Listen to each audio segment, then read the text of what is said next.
Thank you, everyone, for coming. I can see we still got guests arriving. Come through. There's seating at the front. Thank you. We have a very busy agenda, very busy schedule today. So we're going to get cracking as soon as possible. We are live right now. We are on the air. But before we get going, I'd like to introduce you to Mr. Bob DiMaso, who wants to say a few words about the Library Foundation.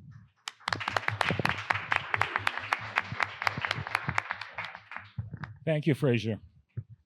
Is this on? Yeah. Yeah, okay. My notes, need the notes, I'm getting old here. I'm Bob DiMaso. I'm president of the Pembroke Public Library Foundation. I want to thank you for allowing me to speak. The foundation was started over 12 years ago by request of the Friends of the Pembroke Library and the library trustees. The goal was to create a nonprofit to supplement the library's larger needs, such as upgrades to the audiovisual cameras. The foundation paid for all of that. But more so to build an addition to the children's room with little or no town funds. Might that disconnect you or something? It's fine. Okay. Little or no town funds. The original library plan allowed for expansion off to that side. Our library was designed for 20 years of growth, and it's now 26 years old, and the town has grown, the needs of the library has grown, and it's quite frankly booming. The original architect of the library has now been hired to do preliminary plans and schematics. The foundation has paid $55,000 towards that study and plans. And we're in the middle of doing it now. There's an early rendition of what's going to go on back there. The handout that you have shows some of the amazing usage of the library, the number of books taken out, number of people that attend, and a lot of people don't realize how much goes on here. I actually get a little emotional, believe it or not, each time I see parents, grandparents, aunts, and uncles bringing their children in the front door to the library's programs, because I know how important that is. We've been very fortunate to have a benefactor family that has made over 10 years a commitment for a large donation. And at some point, they will be recognized for their generosity in the future. We plan for a 2,500 to 2,700 square foot addition and expanding the young adult space by 50% by moving the trustee room into the new addition and making that more multifunctional, and the building 2 small, quiet study areas in the front. Our library has been a beacon for our community. There's a lot more I could say, but the bottom line is, and I think you know what I'm going to say, is we need everybody's help. Construction costs have skyrocketed, and in order to complete the addition as it should be, we need to raise additional funds. Representatives Sweezy and Lenatra have tentatively secured some funds in a line item, and Senator Fernandez has funds for the library in a different line item. Nothing is guaranteed until it's done. So please donate, large or small, to the Pembroke Public Library Foundation. Post office, sound like a TV commercial now. Post Office Box 1111. That is Post Office Box 1111, Pembroke 02359, and help continue to make the library the beacon it is today. And keeping in mind why we're here tonight, and we're saying this as a theme, today's readers become tomorrow's leaders. Thank you.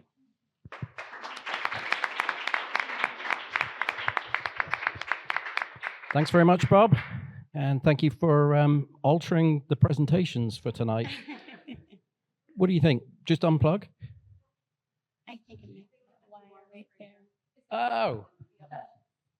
Nice one, Bob. You cut the cord.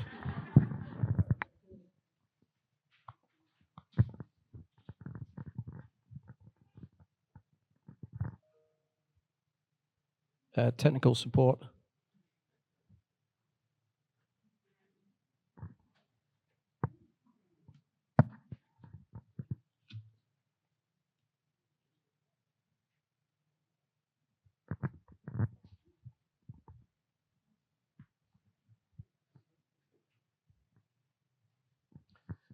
Oh, we're back.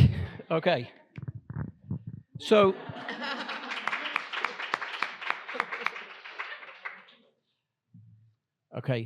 on to the tonight's activities. So we're going to have some rules, same rules as last year. There's some differences though. So we're going to have the forum is going to be divided into the 3 categories that you saw to start with. We'll start with the Board of Health, then we'll move on to the school committee, and then the main event will be the select board. Each candidate will have 2 minutes for an opening statement. Then they'll have 5 questions. They'll have the same 5 questions, 90 seconds to answer that question. We have a change of format. We have this really silly little bell, but it makes a big noise. So we'll be ringing this bell once the time is up. Local scene actually have their finger on the pause button. And when they hear that bell, they'll be cutting the mics. So, and then each candidate will have 1 minute closing statement. So, oh, and this is new as well. If we have time, and Bob's already taken 5 minutes of your time, we will open the floor to questions. We will decide, once we hear the question, if it's a fair question for candidates that they can both answer the question. So no gotcha questions for one candidate. It's got to be a question for both candidates. Okay? So let's start with the Board of Health. Maureen, you are the incumbent. And so we'll give you 2 minutes. Let me know when you're ready. Is it okay if I stand? You can sit. You can do. I can see everyone back there. Just remember the microphone has to be. Oh, yes. Oh, okay. All right. Okay. All right, then. Are you ready? Yes, sir. Thank Okay. you. Good evening, and thank you to the Chamber of Commerce for hosting this forum. My name is Maureen Jacey, and I have served on the Pembroke Board of Health these last 3 years. I am running for re-election to continue bringing transparent, informed, and community-focused leadership to our town's public health decisions. I hold a bachelor's degree in healthcare administration, a master's in public administration, and a paralegal certificate. I also have 5 years' experience in an acute care hospital setting, converting clinical ordering systems into a digital platform. I am proud to stand as your no mandate candidate. I do not support one-size-fits-all mandates and strongly advocate for personal choice and informed consent. That's why I support the proposal to remove fluoride from our water supply. It aligns with my belief that public health should empower individuals and not impose blanket solutions. Last October, the Board of Health unanimously voted to sign an IMA, an intermunicipal agreement with Rockland, Norwell, Hanover, Marshfield to join a regional public health grant that formed an advisory board to share monies. The grant so far has gained a shared public health nurse, $100,000 to begin scanning and converting to digital records, in the food inspection platform, and efforts are underway to hire a social worker. These are real gains, but I remain committed to protecting our local control, complying with open meeting laws, and keeping public. I ask for your vote on the local public Board of Health and continue to serve you all. Thank you for your time. Very good, Maureen. I forgot to mention, we do have a paddle at the front. So the candidates will see when the clock comes down to the orange, and then they'll also have the red paddle. So well done, Maureen. That was perfectly I was wondering what timed. the paddle was for. Okay, so Melissa, 2 minutes on the clock. Let me know when you're ready to speak. All right, I'm ready. My name is Melissa Killam, and I first want to thank everyone for coming. I am a proud candidate for the Pembroke Board of Health. I've been an RN, a registered nurse. I have my bachelor's degree from St. Anselm College. I've been an RN for 29 years, and I've been in a leadership position for greater than 15 years. Those roles have been in education and management and a director, and along with direct clinical care. This has been my home for 24 years. I've raised a family. I have 2 young adults.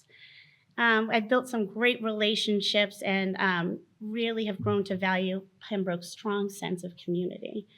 But I'm not just going to do this role as an RN. I want to be your neighbor. I want to care because I care deeply about our town, right? My personal values are to advocate for patients and families and public health initiatives.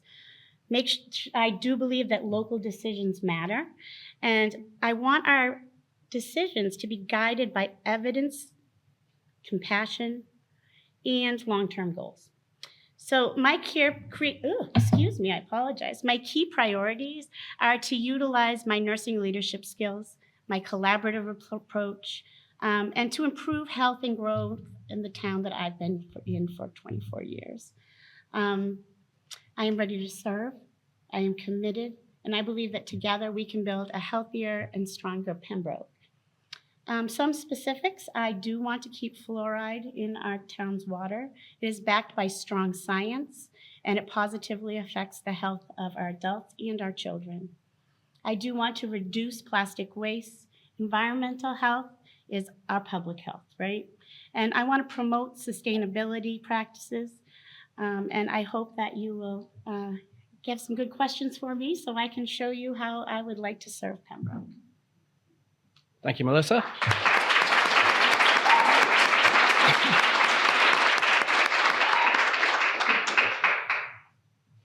Okay, on to the questions. These questions are your questions. So we received questions, quite a few. We had a committee that selected what we felt were the strongest 5 questions for the Board of Health. And so, Maureen, let's start with you. This question, describe the roles and responsibilities for the position you're running for. What's an area you feel especially well equipped for, and what's an area you need to invest more time in learning? That's for you. Yes. Oh, okay. Thank you. Just wanted to read through again. The position you're running for Board of Health, I feel I'm especially equipped for because I enjoy reading legal documents, and government is dictated by legal documents. There's a lot of details in the weeds, if you will. So you need to be able to be aware of those so that you can make decisions that will guide. So I feel that would be a benefit. And what's an area I need to invest more time in learning? Would maybe relations between other boards within the town hall. Maybe we could build more relationship with the select board or the advisory bylaws. The sustainability committee, the conservation committee, the town administrator deals with the recycling and the waste and sanitation. So we could build more relationships with those traditional roles of the Board of Health that within our specific town government have been allocated to different department heads to work for. So our structure is a little bit different. So we could build some more ties to other departments with those issues. Okay. Thank you, Maureen. It's the town's questions, not mine. So they're great questions. Thank you. Okay, Melissa, would you like me to read it again, or? Sure. Describe the roles and responsibilities for the position you're running for. What's an area you feel especially well equipped for, and what's an area you need to invest more time in learning? Absolutely. So I will state that as my role as a nurse leader, I have a lot of experience with regulations. I have dealt with CMS, the Department of Public Health, the Joint Commission. I know how to understand these regulations and why they benefit or could have something we need to work on in our town. When it comes to transparency, record keeping, I understand why regulations need that. I promise to uphold the communication and visibility to our town. Healthcare and disease control, I will tell you I have done that as a director of an endoscopy department. After COVID, we have had We have had a lot of issues getting people to have their proper checkups, endoscopies. Hope you all have done it. If you're over 45, talk to your physicians, right? So we have been working really hard in my hospital to make sure that we can meet that need, right? So I know what it is like, and I have been experiencing that when we aren't able to meet someone's need, what kind of processes do we have to change? How do we meet those regulations? And we do it interdisciplinary, and on an interdisciplinary team. and collaboratively. Very good. Thank you. On to question 2. The fluoride question. There's a lot of discussion about fluoride in town water supplies lately. In order to make recommendations for our town, you need to understand basics. Can you tell us what the fluoride levels need to be to start seeing negative effects and what they were at the most recent testing of Pembroke water? Melissa. Ooh, I'm going first. All right, that sounds good. So our water is managed by the Massachusetts Water Resources Authority, and they monitor it. In 2023, we had an average of 0.83 parts per million. I believe it's a safe and effective public health initiative, and our I said the last measurement, like I said, was 0.83. The range was between 0.74 and 0.85. The goal is 0.7. There are issues with levels greater than 2.0, and there are some EPA levels that go up to 4.0. However, ours are consistently monitored, and I would love to be able to educate people on the benefits of fluoride health. It works topically and systemically, and it protects families with no or limited access to dental care. Even those who have good dental care, they also have an additional 25% improvement if they are living in an area with properly fluoridated water. Thank you, Melissa. Yeah. Maureen, I believe you have something to say about this. Yes, thank you. Thank you for the question. Indeed, fluoride was implemented in Pembroke March 17th, 1969. In the 60s, I understand from doing research that this issue was quite a hot button back then, whether or not fluoridation was going to be distributed through our nation. 70% of our nation does fluorinate water.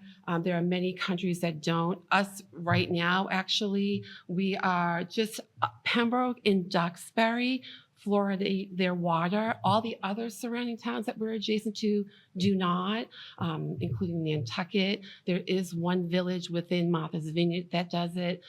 So out of the 300 and I believe it's 51 municipalities in our Commonwealth, 120 do choose to fluoridate their water. Since November 2024, there is a group called Water Watch. They sued the U.S. government EPA. It's a federal case, and the first 6 pages of it are a summary. It's 85 pages in total because I like to read these things, right? But you only need to read the first 6 pages to get a really full picture of what science has uncovered, and I really encourage you to please revisit. If you just spent an hour Googling the effects and adverse effects, it is proven to have adverse. Maureen, I'm sorry.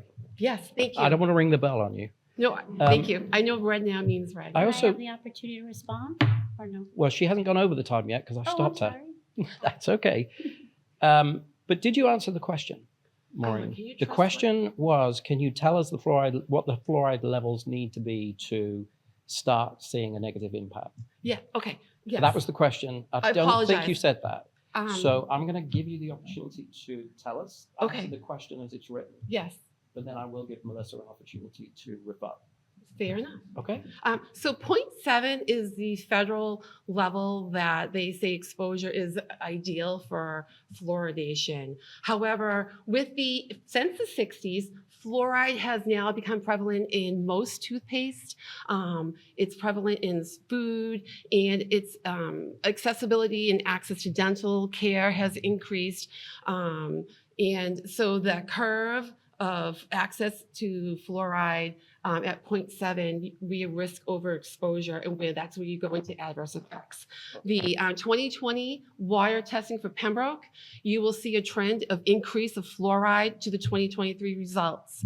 I can't quote you the 2023. 2020 numbers are low to 23. There is an Okay. increase in fluoride. So I think that's answered the question. Okay. Melissa, did you want to respond to that? Yes, I would. Or do you want to bank your minutes? Oh, like debate? No, you don't. I didn't know there was a strategy here. No. So we have done this since 1969, and honestly, since then, we have had adults been able to maintain their own dentition, right? So people are able to keep their health. Oral health can affect cardiac disease, strokes, inflammation.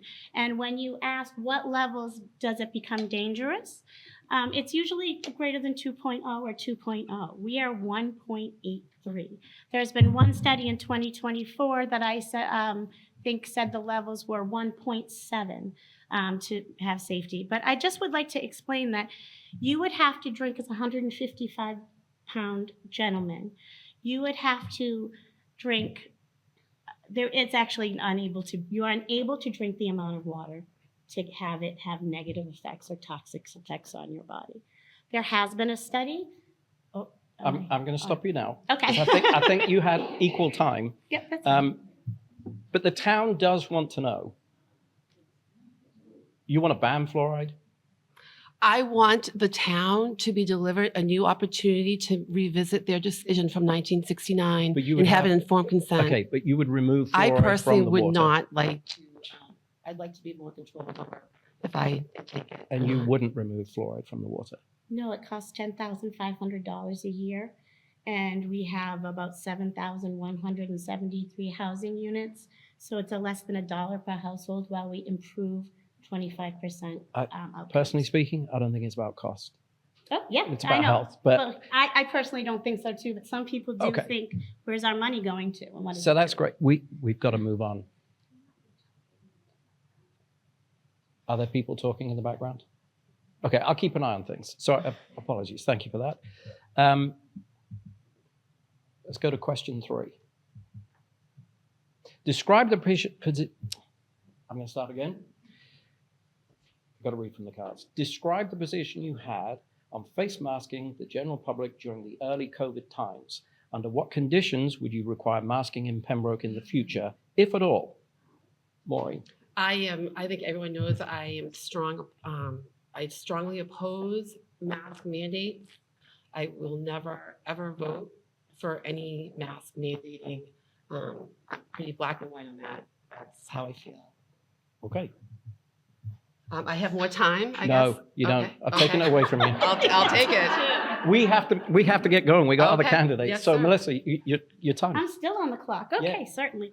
So I was a registered nurse during 2 waves of the pandemic at a safety net hospital. It was one of the hardest hit communities, and we wore masks.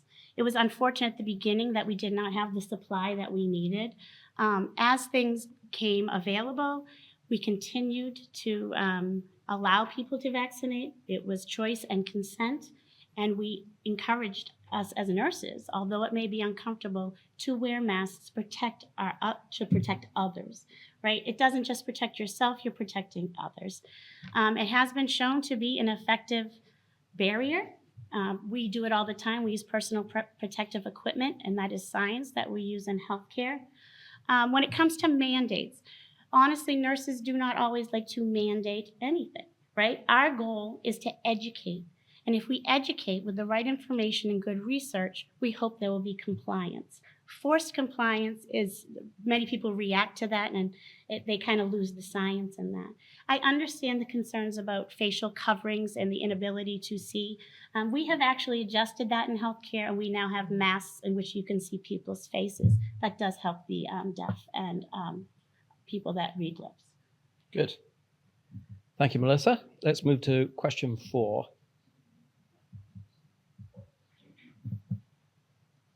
So, question 4. Accessory dwelling units, ADUs, are now allowed by right by state law. Can you explain this? That's too far away. Can you explain the septic rules for ADUs in Pembroke? Melissa, we'll go to you. To start, and I'm not even the incumbent. Okay, there we go. I'll be happy. Okay. So, accessory dwelling units, as we all know, are small residential living spaces on the same lot as single units, right? And a small policy change that can make a big difference could be accessory dwelling units. It will give us opportunities for our seniors, young adults, and our neighbors. They can have rental incomes, offset some rising costs. In August of 24, Chapter 150, it actually went into place in February of 2025. Section 8 amends zoning laws to allow ADUs up to 900 square feet. Pembroke has a current law of 800 square feet in single-family zoning that I could find. There still has to be, of course, separate egresses and safe egresses, and we still have the ability to impose restrictions for Title V under this state law. So I do think it is something we should look into. And I do think that there are some areas in our current bylaws that were just done that could improve our compliance and increase housing. This is wonderful information, but it's not the answering the question. The question is, can you explain the septic rules for ADUs? I can tell you the septic rules. So now I only have 2 seconds. You know what? I'm going to stop the clock. Maureen, can you answer the question? It's a pop quiz. Yeah, the ADUs. So as Melissa said, it's 900 square feet. You do need a separate box for the unit. We did just recently pass at the board the update to match the state law. It was, as you said, the 800. We just updated the bylaw to 900. And also all of the standard existing margins for the borders of your property that always existed are still in existence. You don't need any other special permits. As far as the box goes, if you are going to put an ADU in and your existing system is over 20 years, you do have to get that inspected as well with the install of a second box. Thank you very much. I believe, are there questions from the crowd? No, good. Question 5. I'm sorry, I am moving along as quickly as we can because I know we've got a lot of other questions to be asked. So, question 5. There's been a lot of talk about microplastics in the water and environment, as well as their impact on the body and brain. What is your understanding of this, and how should the Board of Health strategize to address it? Maureen. Well, obviously, I'm very concerned about what's in our water, and that plastics is included in that, as well as the fluoride. So as far as my understanding is that it should fall under the Board of Health, but I believe I know there's a bylaw regarding plastic bags. I know that's not the same as this. I'm thinking plastics. Sorry, excuse me. Microplastics. Yes, microplastics. Yeah. I agree. There's a problem. It does need to be addressed. I don't know what the solutions are, and I could educate myself more on them. Terrific. Thank you, Maureen. Melissa. As stated in my opening statement, I have reviewed the current plastic bag laws in Pembroke. The reason why I mention that is as there has been a movement to reverse that, and I think that will negatively affect the amount of PFAS and plastics in our water. So I do not, and I will encourage education on the effects of PFAS in water. If you have a concern about fluoride in your water, you should have a greater concern about the microplastics because they have a greater negative impact on the health of our families and our neighbors. Thank you. Okay, they're the questions selected. Let's move on to the closing statement. Maureen, as you're the incumbent, you'll get to go last. So, Melissa, you have 1 minute starting when you're ready. Are you ready? Yes. Go. So I'm honored to have had the opportunity to share my truth with you tonight. Again, Melissa Killam, remember my name, registered nurse, public health advocate, and 24-year resident of Pembroke. I'm running for the Board of Health because I care deeply about this community. I believe in thoughtful, evidence-based leadership to protect and improve public health in Pembroke. I support proven health measures like keeping fluoride in our water. I'm committed to reducing plastic waste to protect both health and environment. I value and support regional collaboration, which we didn't get to speak tonight about, the South Shore 5 Public Health Alliance. Please reach out to me if you'd like to hear more about that. I bring 3 decades of clinical experience, a collaborative mindset, and I'm honored to have your support. If you'd like to know more, please ask questions after this. Reach out to me. I have an email, mkillam. Thank you.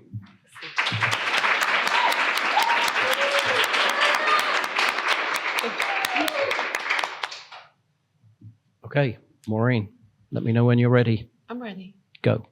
Thank you all again for being here tonight and for your civic engagement in our community. I'm Maureen JC, and I'm running for re-election to the Pembroke Board of Health, and I ask for your vote. With my education and 3 years of experience, I bring both technical and policy experience to the role. There is still much work to be done with the new opportunities opened by the grant funding. I have attended nearly every shared service meeting to ensure we benefit while maintaining local control. I am a no mandate candidate who believes in informed choice in individual rights, not one size fits all public health decisions. That's why I'm supporting fluoride being removed from our water supply and prioritizing transparency and consent in everything we do. I ask for your vote on the Board of Health. Thank you to the Chamber and all of you. And thank you to my opponent, Melissa, for a wonderful debate. Thank you. Thank you.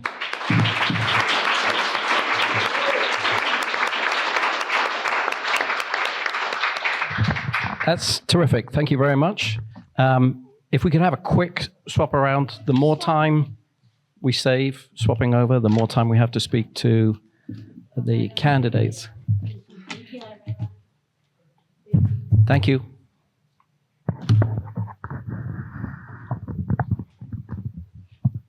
Oh, sorry, Maureen, you have to leave, don't you? You have an appointment? It's a special family event. It's for my child, so. She's getting courted at the National Honor Society in the auditorium at 7, so please forgive me for leaving on you all. Thank you. Thanks, Maureen. Terrific.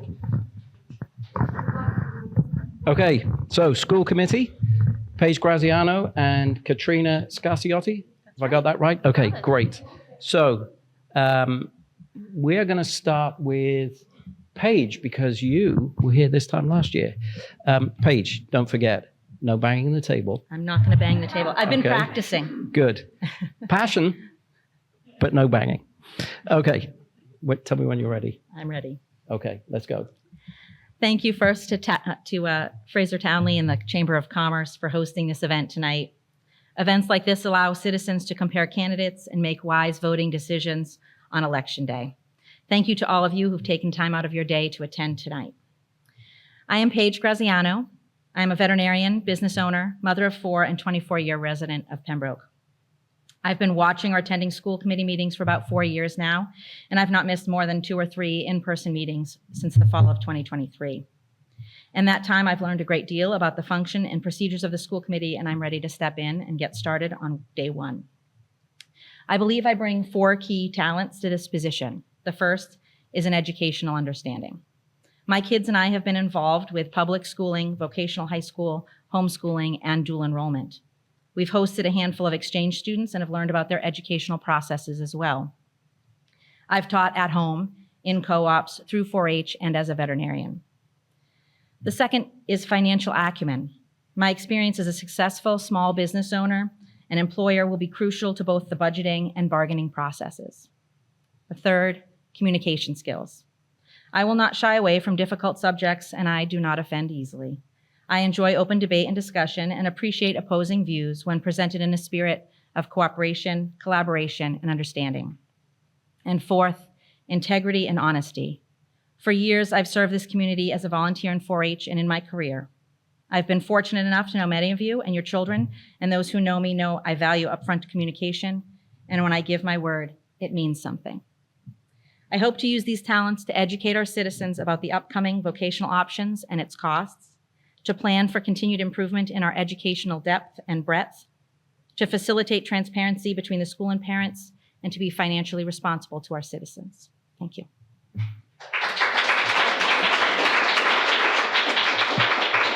Thank you, Paige. And under time. Congratulations. I've been practicing. Good job. Okay, Katrina, let me know when you're ready. All right, I'm ready. Okay, let's go. So thank you to everyone for coming here today. My name's Katrina Scarziotti. I grew up in Pembroke. I attended its public schools, and now I raise my family here. I have 2 daughters, an 18 and 7-year-old. My youngest actually attends the same elementary school that I did, Pembroke. And to be totally transparent, I had absolutely no intention of running this year. But when I saw how politics and culture wars were being woven into our schools, I knew I had to stand up and do something. I knew I had to set an example for my daughters to show them what we do when we know something isn't right. I'm also a registered independent, and I only bring that up because I'm not aligned with any party, and I'm not interested in being aligned with anyone other than those who can come to the table, put their personal beliefs aside, and seek out that common ground to do what's best for our schools, our students, and our community. And that's a skill that I've learned through my professional experience in HR. Currently, I support about 10 oil refineries throughout the US and in Canada. So I could start my day with a phone call with an engineer up in Breslau, Ontario, and then end it with a video chat with a operator down in Wichita, Kansas. It's finding that common ground and connecting with people that we so need on the school committee. And I think that's an invaluable asset that I could bring. And now more than ever, we need a strong, reasonable candidate who is able to cut through that noise and give real answers and find that common ground. And I know that I'm that candidate.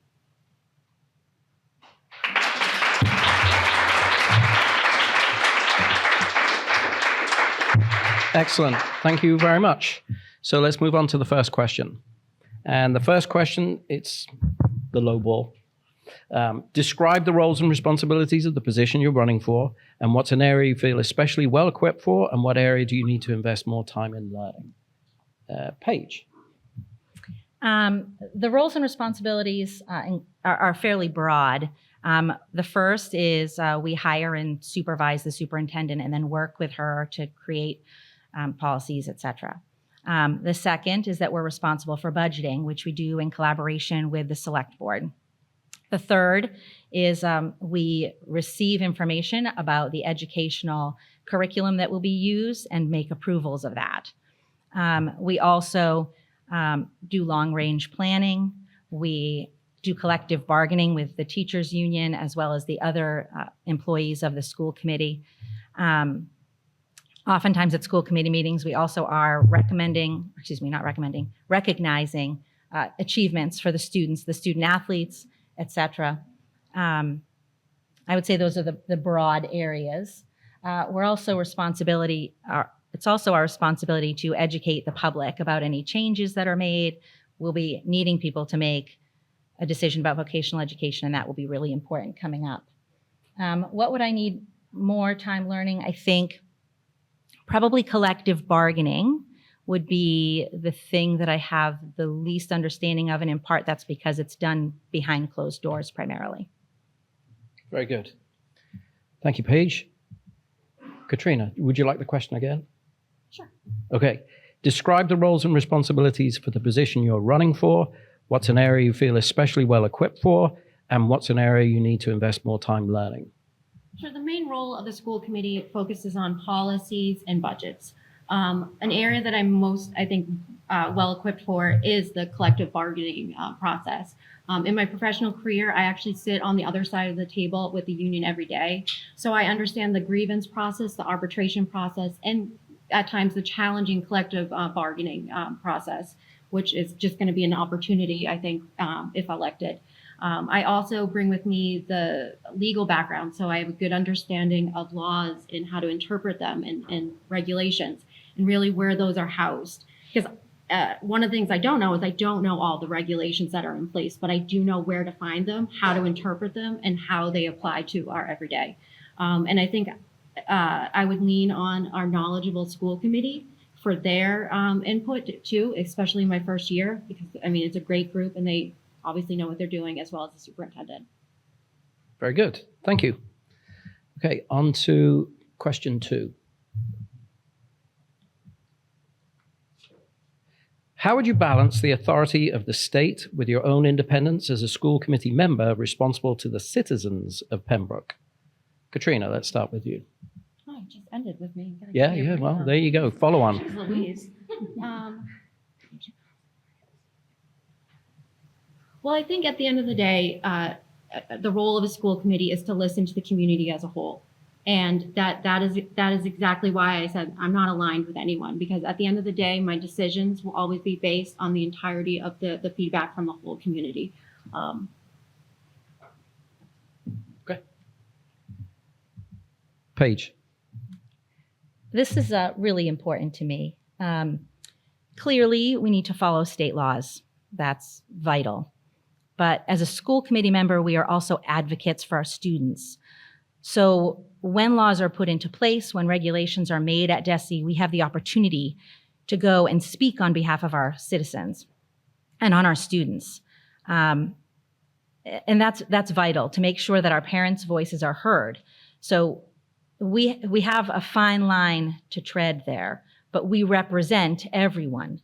We also belong to the Mass Association of School Committees, and that is a place where we can meet with others, advocate for others, etc. And the last thing is that we regularly meet with and talk with our representatives at the state level to work with them to find finances for different grants, for example. There are different programs that the state may be running, different laws that they may be enacting, that we have the opportunity to then educate our citizens about so they can go out and make their voices heard through that process. Okay. Very good. Thank you.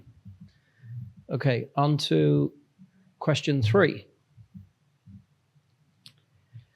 Our schools disrupted learning for at least a year when Denmark and France and Germany were back at school in 6 to 8 weeks.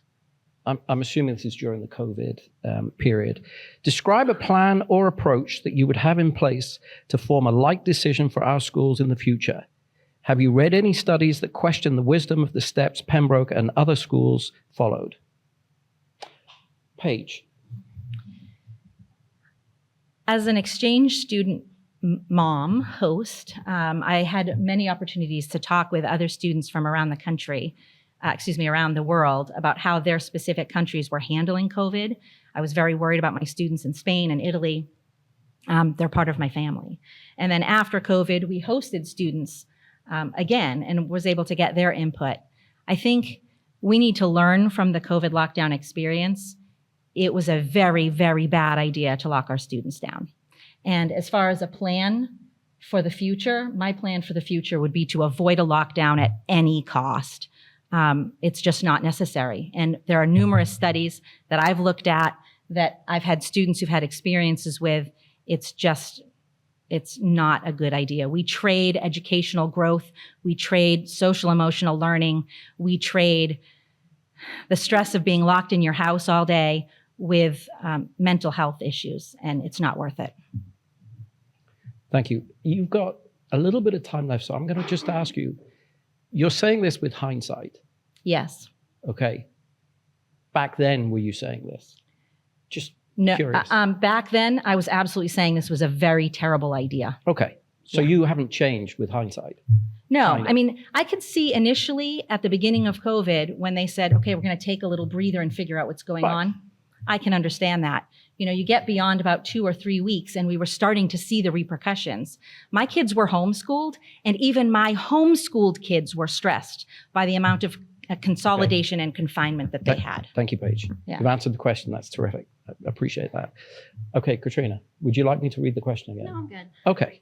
So I think hindsight's 20/20, right? So today it's so easy to say, no, I would not lock down the schools. But at the time, we did what we had to do. And even though it did expose things like the mental health issues that kind of came from that, it also exposed the lack of services, I think, that we were giving our students. And then once they were isolated from school, it became more apparent. And I think it actually helped us become better with that. As far as studies that question the wisdom of the steps, I mean, I think we were pretty status quo. I think we did what everyone was doing because we were all doing the best we could at that time. As far as a plan in the future, I'm not a health professional. I don't know what the best course would be going forward, but I would be open to hearing what the public wanted, what our community wanted, and what our students wanted. Very good. Thank you. On to question 4. Is Melissa Hooley in the room? Okay. jump up in the shadows. Right.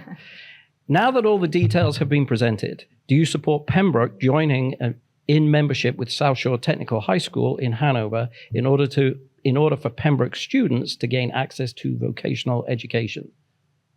Katrina. We're alternating who starts. I should have gone by now. I apologize. I'll be better. Yes, I do support the VOTAC, and it's not just something that I say support, it's how I live my life.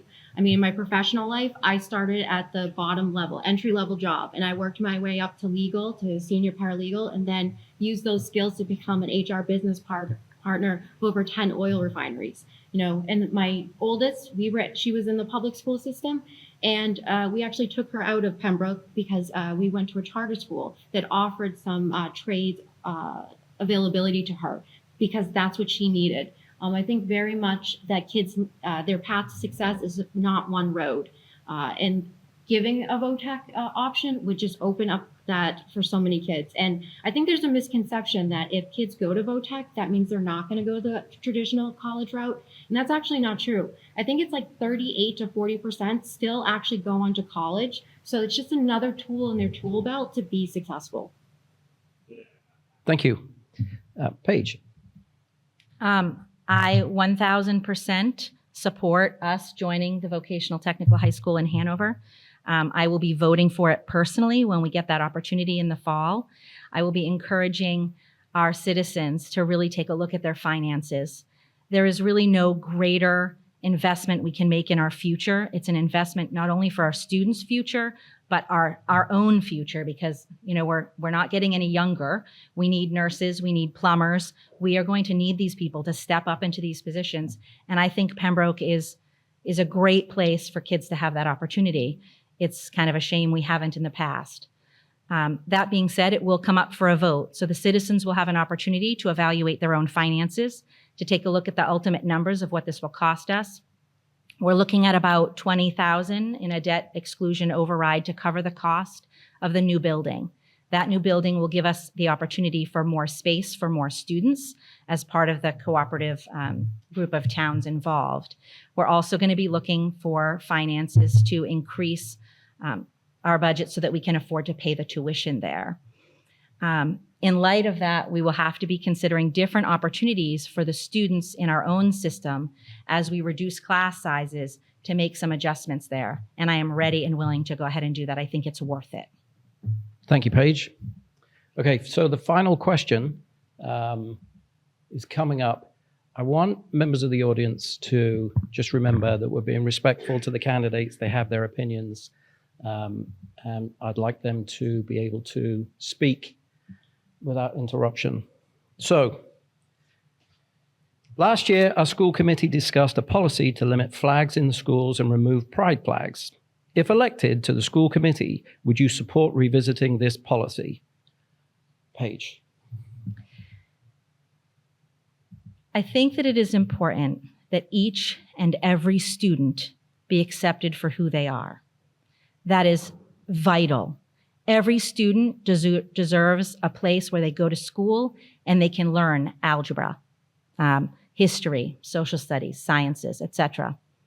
The American flag represents every single student. I also believe that every student has the right to place on themselves or their belongings whatever flag they feel represents them. I do not feel that we have the right to completely limit what our teachers present to our students in terms of what they wear for their own regalia, if they want to wear their own religious symbols, or if they want to wear something small. But I do not believe that the pride flag belongs in our public schools. It does not belong there, placed there by the school or its representatives. And I believe that because I believe that although every LGBTQ person is deserving of respect and has the right to live their life as they see fit, there is no way that men can become women and women can become men, and that we need to protect our young girls in the school locker rooms and in their sports. Thank you, Paige. Katrina? So the first attempted removal of the pride flag was a powerful example of a small group coming in and trying to speak for the community as a whole. The school committee heard from the community and did the right thing and did not remove the flag. They also looked at the legalities of that and that the cost and the burden it would to the town if that was to happen. The flag is not political. It does not align with any side. It's just there as a symbol to say here, when you're at school, you're safe and you're accepted regardless of what happens out there. And as far as the American flag, those two things are not mutually exclusive. You can understand and respect the symbol of the American flag. I mean, as a daughter of a veteran, I understand the sacrifice of what that flag means. It does not take away the significance of the pride flag and what that means to a group of individuals. And again, so for me, it would be a no. I would not revisit that. So you mentioned the pride. You've got 30 seconds, so I'm going to ask you a question. You said it's not political. You don't think the pride flag's political. Do you think the pride flag's political? Unfortunately, what started out as something that represented a group of people who were not being treated with respect, it's been taken over by a group of people who are extremists. So it's political. Yes, it's become political. Okay. I got 12 seconds left. So I'm going to say, thing about the pride flags, it doesn't care if you're Republican or Democrat. It doesn't care if you're a liberal or conservative. You're still respected under that. You still have a place that you can feel safe. And it doesn't have to be political. Okay. Can I make one quick assessment? Is this an assessment? It's a quick aside. I'll give Katrina the same. If that is the case, why is it that people have been threatening me since I put my position up? Which is not acceptable.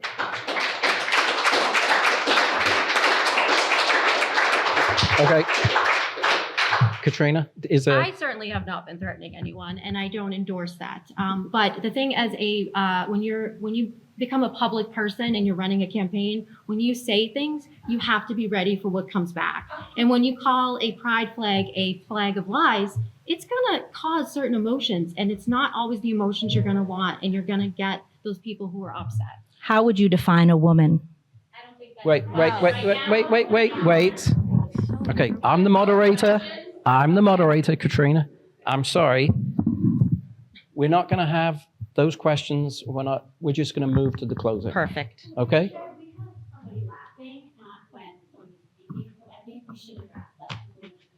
I actually did ask for respect. I knew this was going to be a hot ticket question.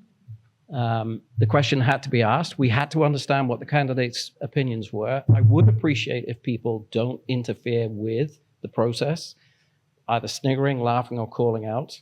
Childish. That's what I'm saying we shouldn't be doing. No, Katrina, can we just, I'll ring the bell on you. Go ahead. I think you should ring the bell. Just ring the bell once. Please do. Just I do actually it. want it. Yeah. Thank you so much. Thank All you. right. So, Katrina. Closing?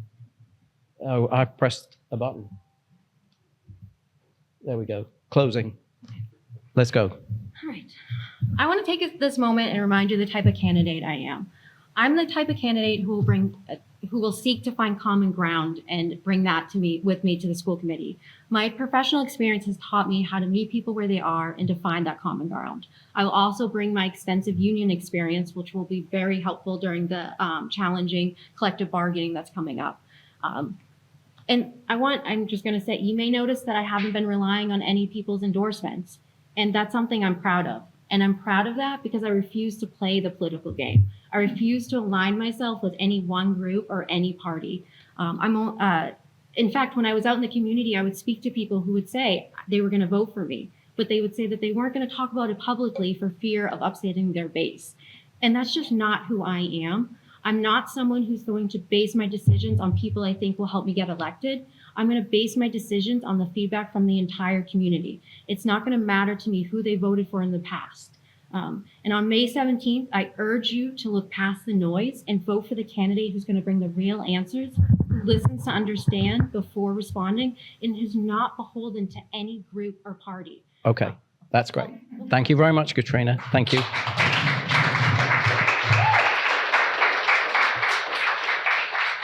Paige, I hope you don't overrun, but if I will do, not. I will give you the same I will 5 be seconds fine. or so. Okay. I will be fine. Let me know when you are. I'm ready. Okay, go. Over my half century of existence, I have built my life upon a firm foundation. The foundation is truth spoken in love. I am prepared to continue this tradition in how I serve on school committee. Whether the conversation is about graduation cords, vocational education, special education, or women's sports, I will speak with conviction, listen with intent to understand, and participate fully as a representative of all of our Pembroke citizens. Parents, when you drop your kids at our school, you will not have to worry that your rights stop at the door. I will work to ensure that we partner with you to provide your child a world-class education that will serve them over their whole life. Every child will be encouraged to do their best, to be kind to others, and to seek knowledge and truth. And I'm asking for your vote on or before the 17th. I thank you for your time, and I'd like to thank my children. My 3 daughters are amazing young women, and every day they live out what I have taught them, and I'm so proud of them.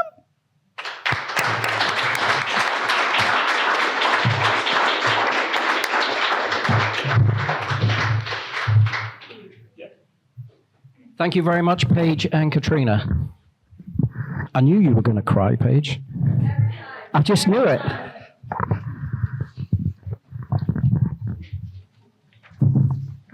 Okay, so here we are. Are we all settled in, comfortable, ready for the final? Gentlemen, are we ready? Yes. Okay, so again, Steve, you're the incumbent. So we'll give you the honors of kicking this off. 2 minutes on the clock. Are you ready? Ready, go. Good evening. I'm Steve Ciciotti, and I'm running for re-election to my second term as your selectman. For those who don't know me, I came here with my wife, Stephanie, who I've been with for 17 years. We purchased our Pembroke home, attracted to the open spaces, greenery, great water bodies, and diverse wildlife. An unexpected benefit is also far less light pollution at night, which allows me to better enjoy looking at the moon, planets, and galaxies with my high-powered telescope. We love the low-density suburb feel, low crime, and great public schools for our 3 young children, Natalie, Gabriel, and Vanessa. As a family of total book nerds, we also quickly fell in love with our Pembroke Public Library, of which my wife Stephanie serves as chair on its library board of trustees. And as our roots quickly deepened, I discovered something else very special and unexpected, a strong and welcoming community with so much life and history to go with it. Back in 2021, I started to get involved due to some very controversial times and policies, and following my engagement with almost a year's worth of select board meetings, I was strongly encouraged by many to step up and help as part of the solution. In 2022, I proposed my candidacy to be your selectman on a bold platform challenging these policies and was elected with a 61% supermajority, ensuring some of my main objectives were fulfilled within only a month of serving. Since then, and throughout my first term as your selectman, I've gained immense knowledge of the systems at play, as well as both the strengths and opportunities we face as a town. With my years of experience working in management for businesses, both large and small, publicly traded and privately owned in various industries as a certified IT technician, to finance and accounting and construction, to supply chain, production control, and data analytics in med tech and defense and space manufacturing, I continue to bring an ever-growing set of skills, experiences, and perspectives to the table that few others can. I do not take what we all love about Pembroke for granted, and I want to protect, if not enhance, what I think we all love about Pembroke and what makes it great. There are a few days remaining for early voting with town election just next Saturday, and I would humbly request your vote to continue serving Pembroke in the best way I know how. Spot on. Good timing, Steve. I think I preferred the micro machines of the WATD, but that was terrific. I made the most that I could with that one. Yeah. Okay, Sean. All right. Good evening. My name is Sean Keegan, and I am proud to be running for the Pembroke Select Board. I've been in Pembroke since 1973. I'm a 28-year veteran of the Mass National Guard, and I have been an IT manager for about 25 years. We have a challenge in front of us. It's not unique to Pembroke, but over time it's gotten worse here. We've stopped truly listening to each other. We've lost sight of the fact that we're neighbors first, and we all want the same thing, a strong and bright future for our town. Too often, the loudest voices come from the extremes, trying to pull us apart. But that's not who we are. Most of Pembroke are independents, hardworking families who care deeply about the town and each other. I'm running to restore balance, rebuild trust, and refocus our energies on what matters most. We need leadership that listens to every voice, invites more people into the conversation, and always puts the long-term good of Pembroke ahead of any narrow agendas. I'm running to be the kind of select board member my kids can be proud of. Someone who leads with respect, thoughtfulness, and integrity. Someone who shows them and all of you that public service is about working together to build something better. Pembroke deserves leadership that reflects the strength, spirit, and its heart. And that's the kind of leadership that I'm going to bring to the select board. Thank you.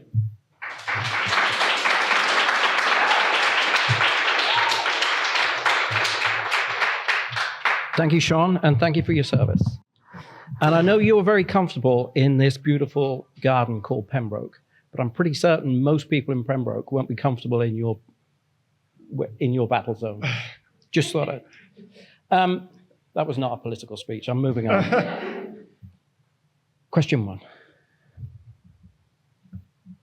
What kind of development would you like to see? Would you like to see? I've got to read from the cards. I'm sorry. What kind of development would you like to see in the center? And do you think mixed-use zoning is appropriate? Steve, we'll start with you. Yeah, so this is actually something that this is one of many things we talked about when I was the vice chair on the Master Plan Collaboration Committee. This is something we identified that was definitely an opportunity in town that needed to be revisited. The issue with the center of town is that it's the Center Historic District. So the whole district has been zoned as the Center Historic District, and there's a lot of restrictions in there that make it very difficult to be flexible to attract some meaningful development in there. And there's kind of a reason, that's part of the reason why we've been struggling with the revitalization of our center. So that zoning does need to be revisited, and that's something that we identified in the master plan. That's definitely something that needs to happen. Some mixed zoning. We've got the new development coming down at the old Shepherd's Funeral Home as well, which is a friendly 40B. Originally started as a semi-friendly 40B, and we helped make it a little more friendly. So because of some of the negotiations there, we're going to see a tavern down there. The buildings are a little bit smaller and spread out as well. There's 3 instead of 2 big, huge ones. So part of that is very good as part of the development that we're doing. There's also some grants being explored by our planning board. Sue Globin is doing an extremely good job administrating to the planning board, and the chair, Andy Wandell, and vice chair, Alicia Siciliano Perry, are doing some great job chasing after some grants. There's 3 or 4 grants that they're going after to help significantly with the downtown. So talking of grants, Steve, there was $840,000 left on the table of ARPA funds. Could we have used some of that money, do you think? That money was initially appropriated, the ARPA funds, for some water infrastructure, but they were canceled because they don't qualify or because of something like that. So there's a lot of restrictions to what the ARPA funds could be used for. I'd have to talk with the town manager a little bit more to see if they would even qualify for that. So that would be an open That was question. like a quick fire question that came in. Sean, sorry, to you. What kind of development would you like to see in the center, and do you think mixed-use zoning is appropriate? So I would love to see the center revitalized, especially since the Stop and Shop has pulled out. The Shepherd's Funeral Home development will be great with the tavern. That'll bring people in. I'd love to see us work with Stop and Shop to see if we can come to some agreement and get something into that building. I would really like to see something community-based done with the firehouse when they move out to the public safety building. All of this, I think, can really revitalize, bring people into the center of town, give us a more sense of community, and bring in some revenue. And yes, I think mixed zoning is appropriate, yes. Can I respond to the ARPA? You've got 48 seconds, so go ahead. Oh, good, great. Got to talk slower. So it's my understanding that we left that money on the table because we missed deadlines, and so we never had that money. So I don't know what it was earmarked for, but we lost that money because we didn't put in the paperwork that needed to be put in. My response to that is when things get canceled in It's ARPA, the town managers. responsibility, Yes, right? that is correct. Okay. It is the town manager's responsibility, but it could be for a couple different reasons. It could be because of a delay or because they didn't qualify. It was for water infrastructure, so it is likely due to part of a delay, but that is the town manager's responsibility, that office. That is something could be for a couple of reasons. Could I also respond to something that he mentioned about? I just want to make a point. I'm extremely flattered that you're both looking at me when you answer the questions, but it's the town's questions. So if you address the town, I think they will feel just as flattered as You I are the am. manifestation of the town, but with the questions coming. So Oh, I thank you, we'll take Steve. that. No, let's move on to the next question because we Okay. do have a lot of questions. But thank you for encouraging me to just feel flattered, actually. Okay, question 2. On the town meeting warrant are articles to allow the sale of recreational marijuana. Pembroke has voted 3 times against this issue. What is your take on the select board bringing this to town meeting on May 13th again? Sean, we'll start with you. Thank you. So we did vote on this 3 times, but I believe the last time was either 2016 or 2017. So a lot has changed. A lot of data has come in. People were concerned about bringing dispensaries into towns. They didn't know how it would affect the town with crime, drug use, all kinds of things. We have lots of data to show that it doesn't cause problems. So it would be good to hear what the town has to say about it. Find out where we are. We might not still feel the same way that we voted last time. But we also might have missed the boat. A lot of dispensaries, the market has been flooded, and a lot of dispensaries are failing. So it might not be the boom we like it to be. But I would sure like to take it to a forum, hear what the town has to say before we vote on it, which is something I think you mentioned last year, but for some reason that didn't happen. We're going straight to the town meeting. Steve, to you. Yeah, so that was something that I believe it was Dan had suggested, actually. So I did not suggest that, and I said it was definitely something that we should be open to considering. The reason why, I believe, it was turned down by the town 3 times. The latest time was in 2017. And it was also turned down in 2017 before it was, the state law had changed. So there's a little bit of house cleaning that we have to do just to catch up with the state. It's legal to the state as well right now. Not only that, but even though we may or may not have missed the boat, it's just one other restriction in town that seems unnecessary. You can go down the street and, towards Marshfield, down the street towards Kingston, pretty much in any direction. And you can visit a recreational marijuana shop. So this is one thing that I think culturally, socially, we've moved forward from. We should not restrict something that's between consenting adults, as far as I'm concerned as well. And there's still potential revenue to be had there. This is actually also something that we identified on the master plan.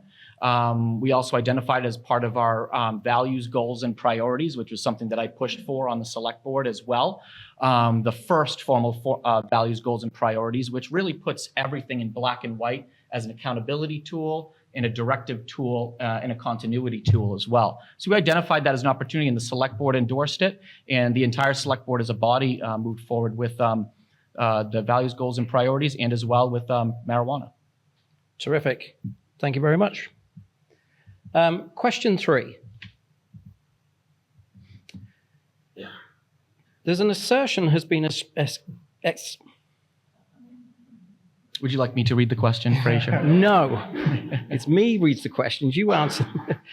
The assertion has been expressed by some that our select board is not balanced or diverse enough in its views. What evidence do you have that this is or is not true? I think we're starting with you, Steve. Is that correct? That's fine, either way. Okay. I would say this is definitely not true. I mean, we have a centrist Democrat on the select board. We've got a centrist Republican on the select board. We've got, I would say, a centrist unaffiliated on the select board. I am a very libertarian-leaning Republican on the select board. And we've also have a more conservative Republican on the select board. So I would say it's pretty diverse in terms of views. With that said, we operate as a productive body, and we do have disagreements. I mean, just last night we had some disagreements. Oftentimes we'll have a lone vote that votes no on something, or votes yes, or makes a motion, or a motion dies.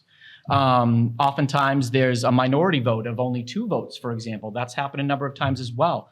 But we accept the results and we move forward. And then we will have a deliberation, we'll debate, we'll go over the issue until we get to the point where we're ready to go for a vote. So I would say it's diverse, and I would say it's pretty balanced as well.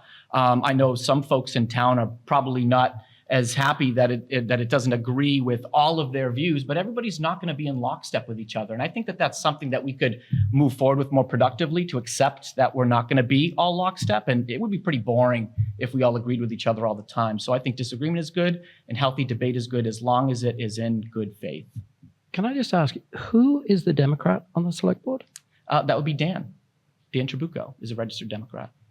Wait, he's got President Trump as his face. He is on his... nonetheless a Democrat. Okay. As I said, he is a centrist Democrat, and there are a lot of Democrats who... I'm not going to argue vote with for- you or Dan. I'm just stating the facts. Yep. Sean. So first of all, I have never argued the efficacy of the views of the board. That's a much longer discussion. I'm saying that the board, now I'm new to the Pembroke political scene. So as far as I can tell, Pembroke Rising represents the far right. So I'm going to use that. And I know that at least 3 members of the board were elected with help from Pembroke Rising and their priorities.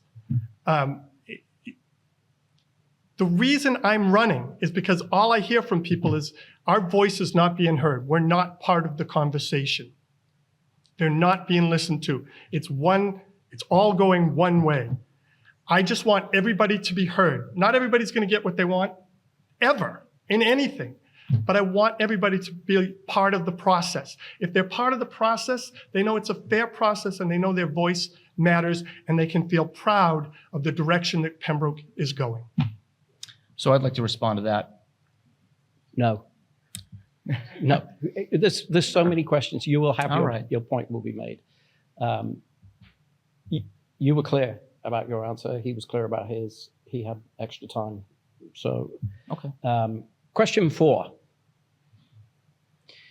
There's been a lot of discussion in town about candidates who didn't file all of their campaign finance forms to our town clerk.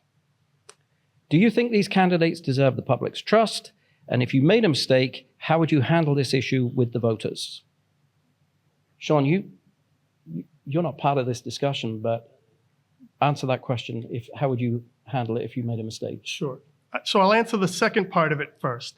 If you make a mistake, you own up to it and you try to rectify it. That's in anything. Oh, And sorry. Keep going. as far as the paperwork, I know it's out there. I haven't paid attention to it. I don't know who hasn't filed what paperwork.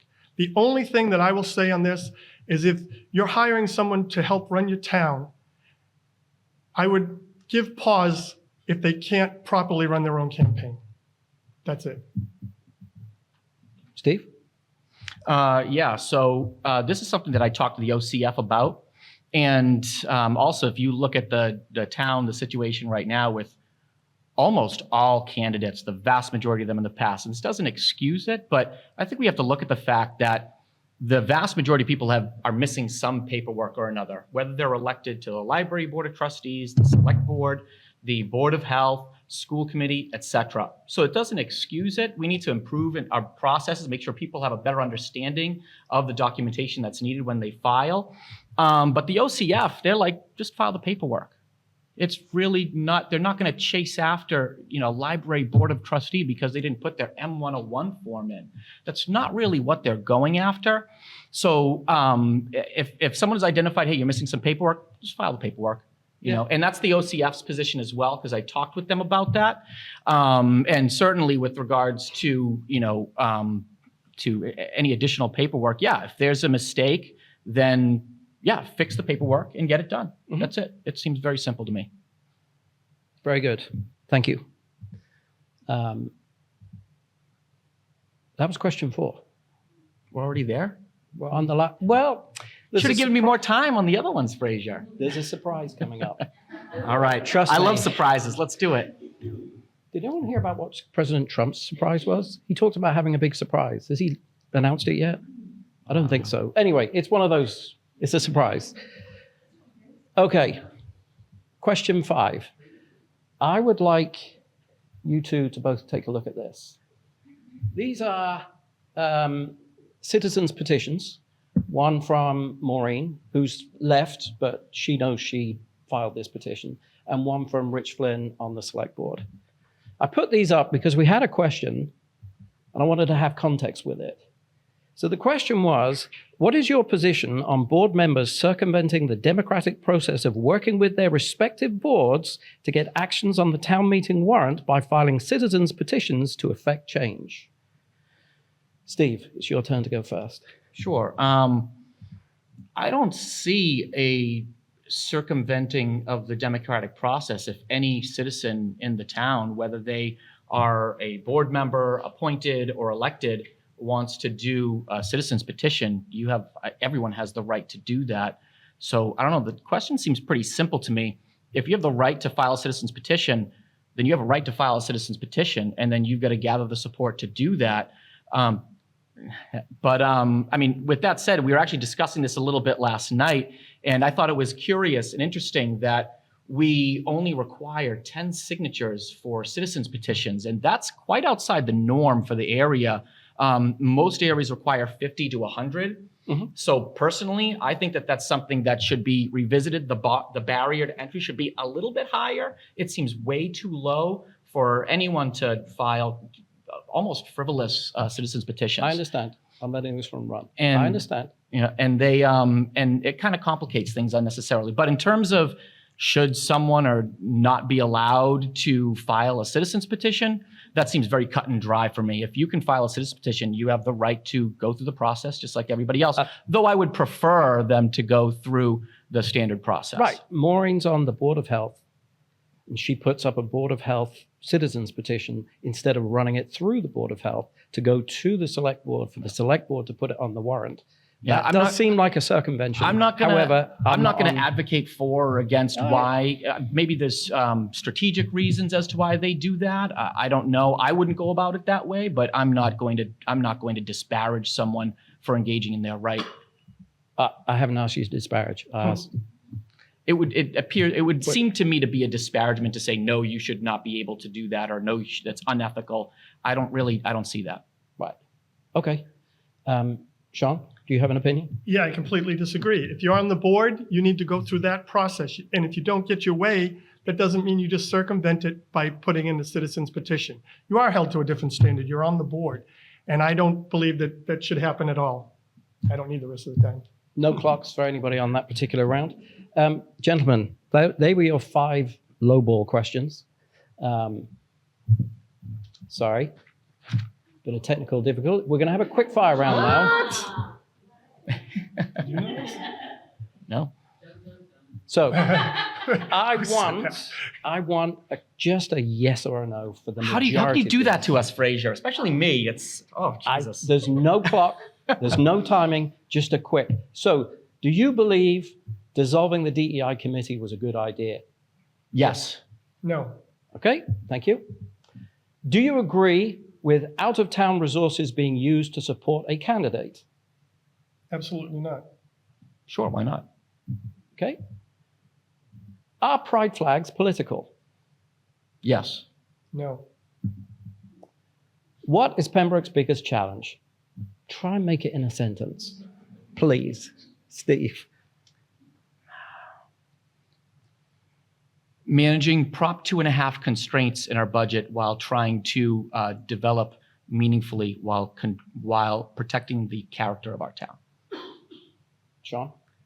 Yeah, I think it's getting back to every voice being heard and everybody being part of the process. Mm-hmm.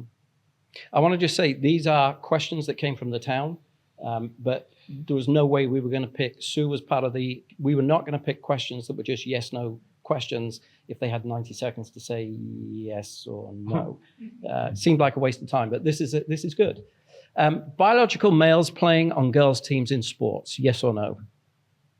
Yes. No. Should personal opinions influence the decisions of an elected official? Steve? I think they do, whether you want it to or not. Sean? I think everybody's opinion is going to influence the decision, but you should be listening to what the town wants. Very good. Do you agree with term limits for the town's boards? Yes. Term limits for the town's boards. I think that's Think Libby Bates. good one. No. Okay. Turner House, stay or go? Sean. After talking to the fire chief, go. John Turner never lived in that house. Stay or go? Go. Go. We agreed on one. Ladies and gentlemen, we have consent. We'll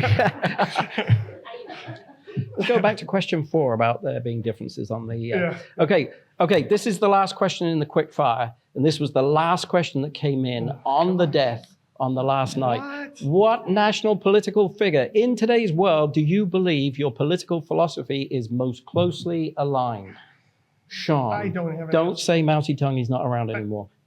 I don't have an answer for that. I would have to put some thought into that. I don't know. Steve? There's so much to go into that question. There's too much to go into that question. I'd have to think about that. If the person who sent that question in is in the room, he's going to come and don't reveal it. They're going to come and speak to you. Okay, so that's terrific. At this point, we should be inviting the candidates to close their statements, but we have 40 minutes on the clock. So we would like to invite questions from the floor if anyone has a question. Deb, Becky's hand came up first, so I'm going to give the microphone. Wait a second. Sorry, I'm scrabbling down here. I enjoyed that. That's a really good part of the format. I think you should do that more often. You've got to change it up every now and then. Yeah. That's the on button. Okay, Becky, I know who you are, but if you could give us your name and address. Becky Coletta, 23 Vernon Hall Drive, Pembroke. So my question is, what is your role in supervising the town manager? When we talk about things like losing ARPA money, my question is, what is the role of the select board to make sure that the town manager is doing their job?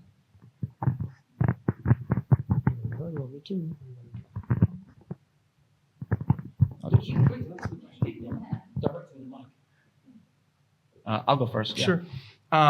The select board does have an annual review process, so we need to review the town manager, make sure he is executing in his duties, and there is a period also where the town manager's contract comes up. There's a negotiation period, and whether we renew that contract or not. So part of the annual review process is identifying opportunities, goals, opportunities for improvement. Are they meeting the goals? Is he or she not meeting the goals? And that's going to be part of our assessment as the year goes on.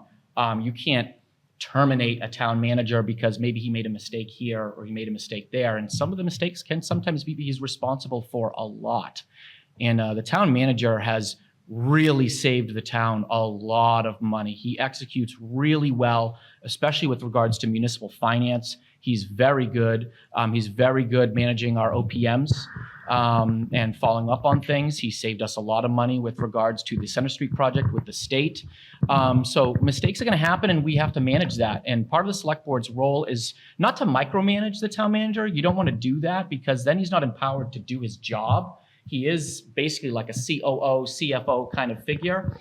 And so we're to provide oversight, not micromanage the town manager, but we need to expect results. And when mistakes happen, we need to have those conversations to ensure that we're improving, as opposed to, tearing somebody down, especially if they've done so well for the town. Terrific, Steve. I knew not having a clock was going to be a mistake. Sean.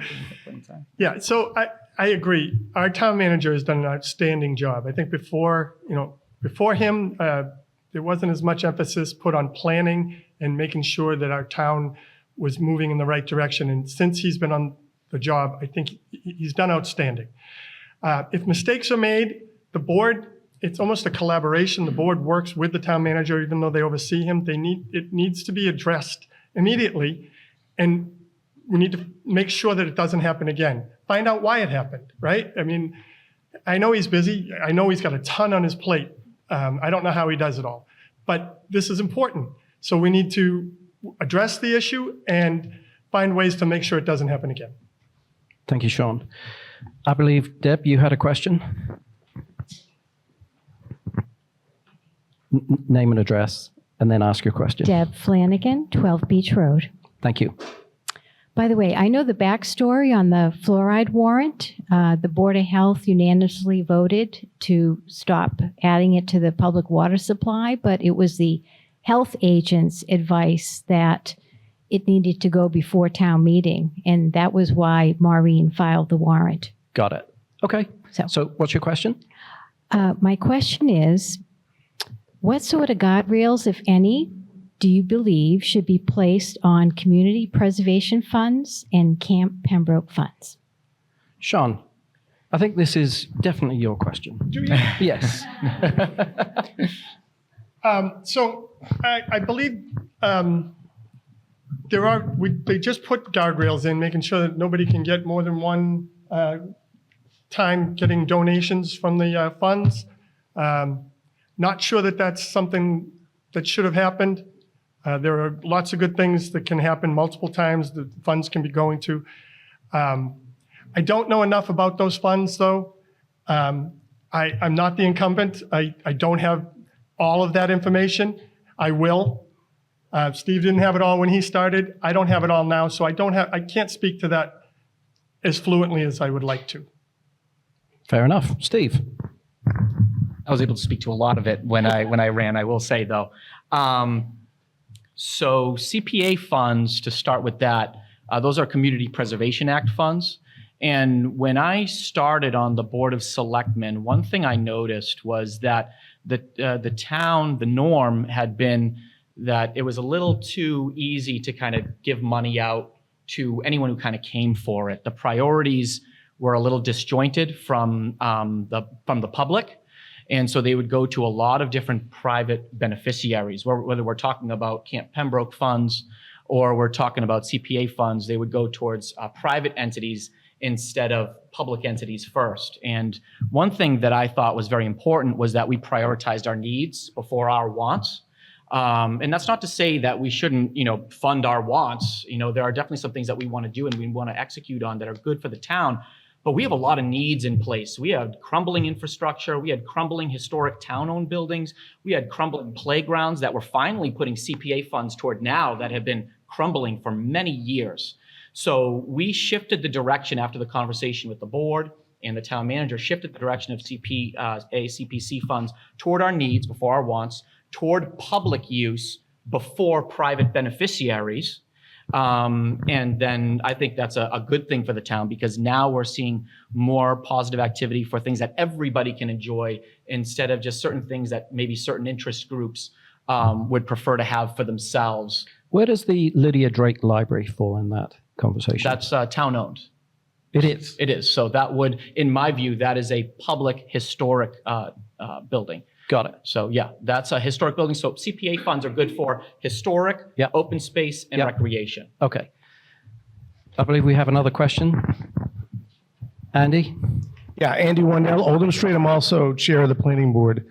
By the way, there's $500,000 that's being asked for through CPC or CPA funds on this warrant for the Hobbamock Playground. So it's going to some good stuff. And there's a group of people in town who represent the various committees like planning board and historical who review all of those applications. But that's not my question. My question is, according to the town manager's report, new growth revenues were lower than expected this year. Since new growth is essential to meeting our budget needs, what new growth initiatives would you like to implement for Pembroke? Steve? So this is something that we talked a lot about during the master plan process. So I spent a year with the Master Plan Collaboration Committee working on the master plan. People can see that if you go to www.pembroke-ma.gov and then go to Discover and then go right down to master plan, you can see the whole master plan document. We identified a lot of things there. One of them is new growth. So there's ADUs was one of them, was one of the things that we could do. Revisiting our zoning as well. Commercial development is something we desperately need. If anything, commercial development has fallen over time while residential has grown. That means that the residents bear the vast majority of the tax burden. I think it's like 94% last I checked, and that's increasing. So that says we really need to attract more commercial development. We have been more friendly with commercial development. There's a little bit of a perception out there that Pembroke is unfriendly to business, and that's not the case. Hasn't been for a long time. And there's been some moves that we're making to attract more commercial development, such as being more open to making accommodations as well. So commercial development, very important to move some of that tax burden off the residential taxpayer onto commercial as well. And plus that commercial development is needed in order to create more jobs in the area, to create more shops and services that Pembroke residents can visit. There's a lot of benefits to that. So yeah, there's a lot in the master plan that we identified to help with that. Sean? Yeah, Pembroke needs to grow to survive. I've been here since 1973, and when I was young, I was an avid dirt bike rider. I probably bothered a lot of you older residents here with my bike, and I apologize. But everywhere I used to ride, there's a building now. Pembroke has managed to grow and still keep its sense of community. And I believe we can keep doing that. I think commercially, there are a lot of bylaws that make it a little bit difficult to work with Pembroke. And I think it would be very easy for the board to just go through those and simplify them and still protect the town. As far as residentially, I know, I believe we're down to like our last 300 buildable lots in Pembroke, so we're running out of room. We can discuss with the town maybe going from an acre to a half acre to build. Not sure how the town would feel about that, but that's one avenue. But we need to grow to survive, and I want to see Pembroke survive and grow. So it's actually 400 Is acres, it four? but when you put the roads in and everything else, it works out to be about 300. Andy, 3 or 2, roughly. And I believe Andy did propose half-acre lots, but it got shut down. So that didn't go through. It failed. Never mind. Correct? You've got a microphone back there, Andy. You can talk. Yeah, the planning board decided not to go forward with the zoning bylaw change that would do that. So it was the planning board's decision not to go forward with it. That doesn't mean we won't take it up again or look at other things. It's in the master plan. It's something that we are going to look at. So I understand the concern. Like we don't want to urbanize, right? We don't want to become a Weymouth or a Quincy or something like that. And I can see where people are concerned. But I think working with the select board, working with the town manager and being very thoughtful, even if we did go to half acres, we could still manage to keep our community the way it is. So while we're on this subject, Steve, I know. Yep. So in the WATD interview last week, you answered a question about friendly 40Bs. Yes, I was just about to talk about that. Oh, you know what? Yes. Take the floor.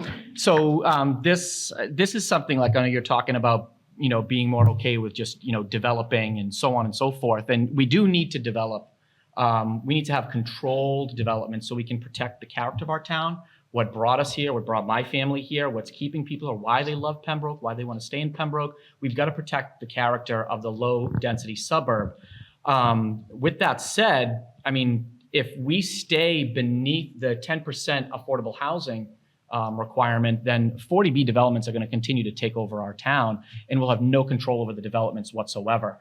So this is something where on the master plan and discussions with the planning board, Andy Wandell, Alicia Ciliano Perry, et cetera, that we can move forward with a productive strategy with friendly 40Bs. Unfriendly 40Bs are those 40B developments that come in, we're under 10%, they run roughshod over our zoning. There's a couple of those, River Marsh that happened, for example. The Lake and Plain Street, some people are very unhappy about, and I get it, rightfully so, but it's the state. We have very limited control over that. So once we do achieve the 10%, and we need to get there, then we'll get back control of our zoning, and then we can revisit this friendly 40B. So we can start to attract 40Bs that are friendly, where we can say, hey, you know what?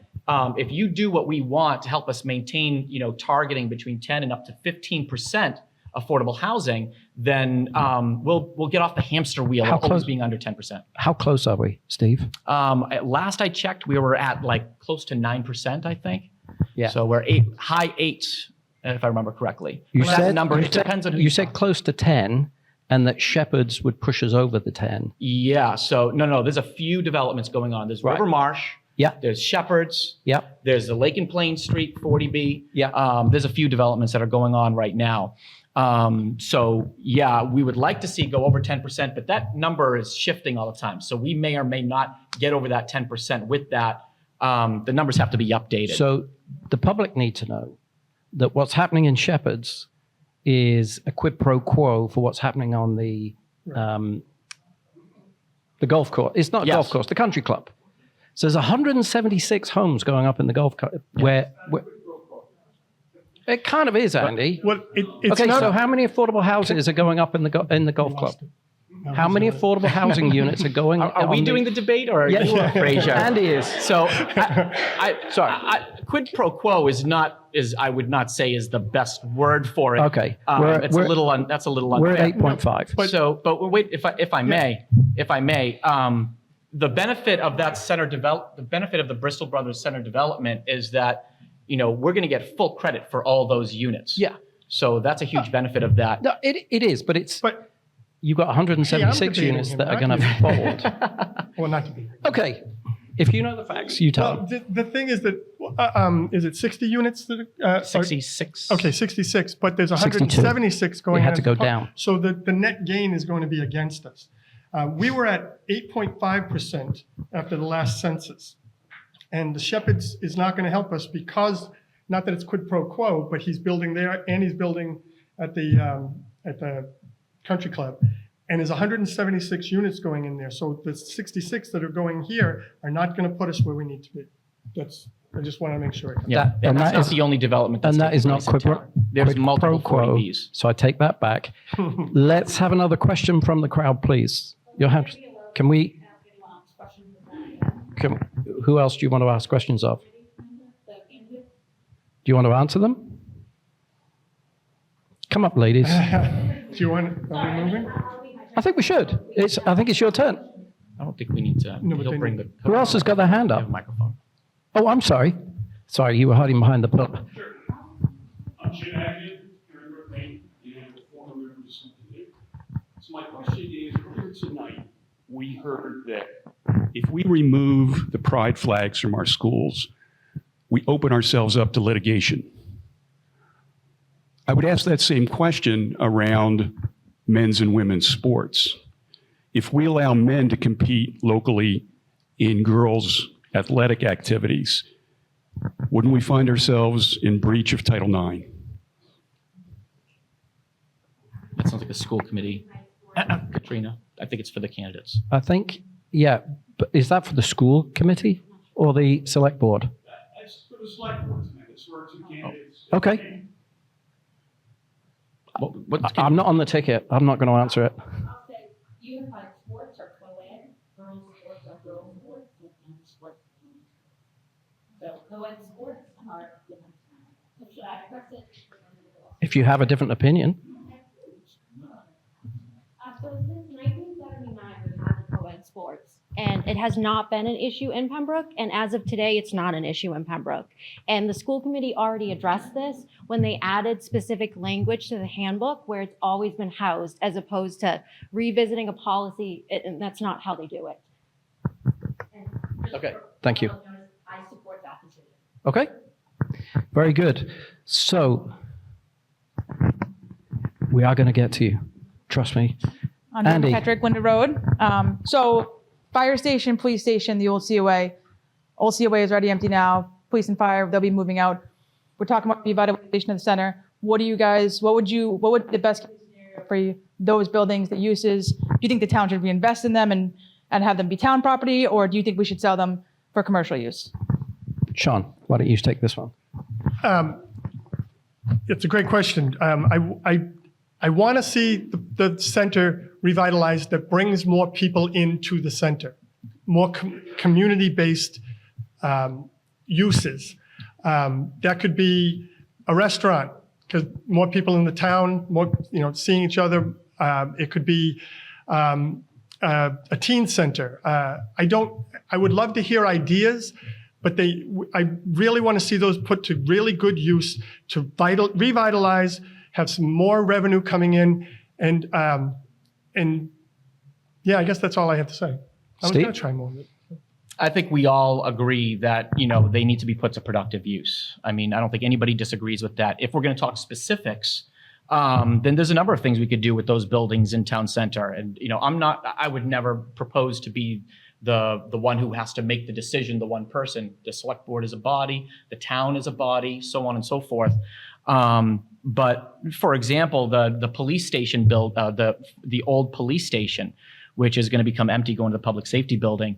Our town hall is busting at the seams. So that could be one potential use for our town hall. It could be a town hall annex where we would have to retrofit it a little bit, and we'd have to look at those costs so it's not so cut and dry. But that could be a potential use for the police station.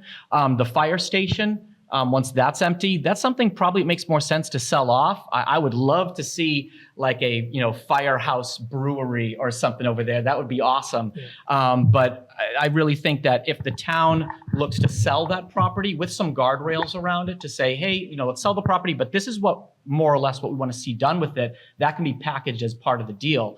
When it comes to the Council on Aging building, we're actually taking presentations right now. So we've got for example, the Pembroke Public Library is interested in it. They're busting at the seams. The Council on Aging building used to be the old library.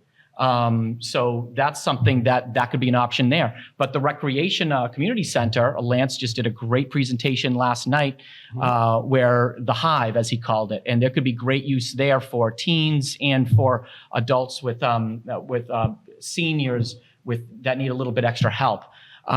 There's a proposal by the town manager should be used as a shared resource. So there's a whole bunch of different places we can go with it. We definitely need to assess what the best use for the buildings are, but I've got some ideas, and I think it's going to be important to be creative. And then you get the Hatch building. We're going to have to work with the school committee on that because they're on the deed. It has to be used for educational purposes, but in reading the deed, there are some things that say the select board has some things to say about it as well. Okay. And we'll have to discover that. Very good. There will be a collection plate later for the Firehouse Brewery. I think it's a great idea. Okay, so you have a question. Yes, that's fine. Hi, Casey Holland, 27 Bryson Way. It's kind of a long question, so sorry. While I do support the membership into the VOTEC, I want to preface my question with that statement. It's a huge investment for our taxpayers.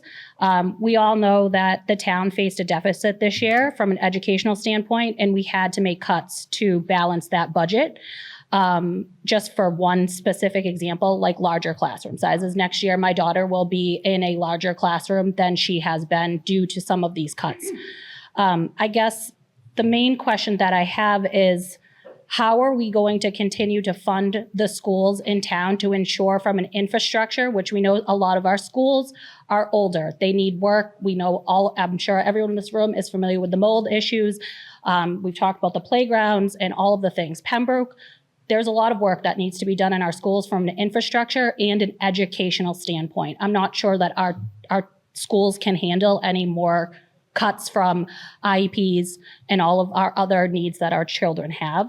So we can't continue to ask taxpayers for more money. So if this happens, how are we going to continue to support the needs in our own town? Okay, thank you. Katrina. So it's my understanding that with the VOTEC, it would be a cost to taxpayers about $450, $500 a year based on a house assessed at $600,000. And I know that's not nothing. But when I was out in the community meeting with people, everyone I spoke with said they supported VOTEC, that they understood the cost and they knew that it was something essential for our kids. I don't believe, and it's not my understanding, that if we did get into the VOTEC, that it would take away from our schools. I think it would actually enrich our students and allow them to have another path forward. And there's already things in place like the HVAC that they're replacing at Hobbamock. That's on the books. We're going to be voting on the Hobbamock playground on Tuesday. Those things are already being looked at. So I don't think we're taking away from one thing to get to another. We're looking to do the override for the taxes to pay for us getting into VOTEC, but I don't see it taking away from our schools. It's an excellent question, actually, and it's one of the reasons that I initially got involved in the school committee and wanting to run. You are right. I can't speak tonight. She is accurate in her assessment of the costs. I disagree in the sense that this will absolutely impact our students. It will be a rolling impact in the sense that the first year will only have a certain number of students eligible for spots in the VOTEC. The second year will have both freshman and sophomore, third year, et cetera. So we will have opportunity to make adjustments to our class size and enrollment-driven reductions, which they have been making, to try and keep our class sizes in line with our student body numbers. We also have some big things coming up as far as growth for housing, which will help improve our tax base, which is great. We've got some great ideas here as far as increasing our business base for tax growth, which hopefully will help us. That's really the only way we can try to draw more taxes in. We are limited by Proposition 2.5, and we are limited with our long-range planning and what we can save for. The town must spend every year what it spends, and we cannot save. One thing that the school committee does is they do a pre-purchase of special education tuition rates to get a decreased cost on it. You get this year's price for special education at next year's value. You hear that all the time at school committee. So that's one way we save money. But as far as long-term planning, it's difficult. That's where interaction with our state reps, understanding grants and how they work, helps draw money in to allow us to do these kinds of projects. We used ESSER funds to do some of the work that was needed for the mold project. Those were funds that were allocated during COVID that we were able to get grants on. And then we used those funds because they were for air quality to replace some of the units in the schools to improve the drip issues. So long-range planning for schools and for towns is difficult because of the 2.5, but I think that we can do it. We have multiple schools. We can repurpose those schools. We can shift students as necessary. We can do this, Pembroke, and I'm really willing to do the hard work to make it happen. Did that answer your question? Yeah. Does the select board have a role in answering that question? In VOTEC? Well, in the costs. How we're going to deal with the budgets? Well, I mean, yeah. If they don't, they don't. We can move on. Yeah, I mean, the school committee is really the one driving this. Yeah. I think we all agree that having a lack of access to VOTEC is a serious problem. Sure. And whether the town decides to go with it or not, because there's going to be a major cost to doing it. There's going to be a major cost to not doing it, because kids aren't going to have access to VOTEC education. So one way or the other, we need to find a solution to it. And if it comes down to working with our state legislators, our reps, and working with the state, because the state, they're going to see it from their perspective as we need more people with these kinds of skills as well. And they get paid good, really good money, and they come out with a lot less debt too. So, Sean? Yeah, I am 100% behind it. My son is a welder. My porch was built by the VOTEC, Silver Lake VOTEC, when we were still part of it. But it is a burden. It's a burden that might be tough for some in our community to handle. So we do have to get creative and come up with the funds. And it would be great to have a forum on this and hear people's ideas. Maybe we can come up with something to lessen the burden, but I definitely think it's something that Pembroke needs. Sue, do you want to talk about a forum for education? We're having one, yeah. So last year we had an infrastructure forum. This year we're going to do an education workforce forum. So that'll be around. Just because I said that, thank you. You get all the credit. Ladies and gentlemen, your candidate for select board, Sean Keegan. I saw a hand up. There, Tom. Tom Portoso, 56 Old Carpath Lane. We have 3 young kids, so yeah, the topic of what's going on in the school system is big, but to think outside of myself for the moment, we all love shiny new things, and the community center is great, but there was a cost to that. VOTEC, there's a cost to that. The new safety building, there's a big cost to that, and that's upwards of 3 times the cost of the community center. And I'm just thinking about the seniors in this town, of which there are many. The over 65 population is the fastest growing segment of the population in this country. That's never happened before in this country. It's an issue. And I think I saw that the poverty rate in Pembroke was about 3% in 2020. Now it's about 4.3. That's a 40% increase on the poverty rate in this town. We don't talk about it. So I'm just kind of concerned when you stack the community center costs, the VOTEC, this new safety building, maybe an override or two in the next 5 years, how those people might feel left out or really squeezed. And is there a plan to have a centralized place where seniors can look to for any benefit, any break at all, as we march on with new, shiny, cool stuff for the rest of us? Steve? No, sorry, Sean. Did you want to start? No, Go ahead.